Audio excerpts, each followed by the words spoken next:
ងាត់តែវាបានខ្ញុំច្រើនដងហើមផុតផុនជាសាយរៀងរៃចង់ធ្វើគូថ្លងមិនចង់ចាំអ្វីជីវិតស្ទើរខ្សែហត់នឿយខ្លាំងដល់ហើយចង់ដើរលេងឲ្យខកក្បាលស្រឡាំងមានរឿងច្រើនណាស់ដងមិន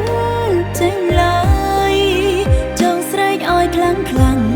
ក្រែងក្នុងទ្រង់ធោស្បើយពិភពលោកអើយចង់អៀសម្រាប់ខ្ញុំសុំមិនមុខ100សិនហើយចង់ទាញមកថយក្រោយទៅ10ឆ្នាំមុនមានសំពីច្រើនណាស់ពេលខ្លាយជាមនុស្សធំចង់ដើរលេងមិនលំទុកសោកខ្វល់ខ្វាយ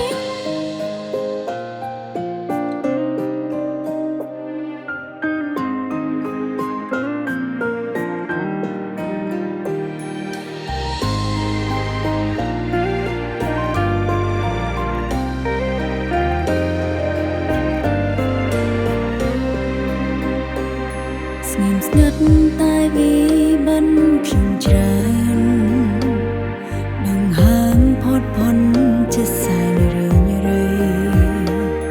ចង់ធ្វើគូថ្លងមិនចង់ចាំអ្វីជីវិតស្ទើរខ្សែហត់នឿយខ្លាំងដល់ហើយចង់ដើរលេងឲ្យខកក្បាលស្រឡាំងមានរឿងច្រើនណាស់ដងមិនចេញឡើយចង់ស្រែកឲ្យខ្លាំងខ្លាំងក្រែងក្នុងទ្រង់ធោស្បើយពិភពលោកអើយចង់អៀសម្រាប់ខ្ញុំ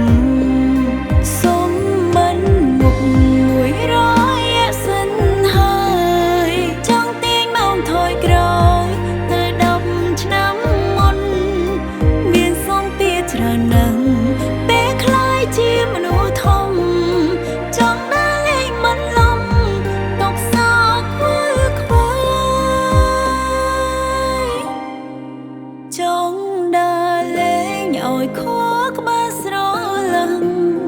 មានរឿងច្រើនណាស់ដងមិនចេញឡើយចង់ស្រែកឲ្យខ្លាំងខ្លាំងក្រែងក្នុងទ្រង់ធោស្បើយពិភពលោកអើយ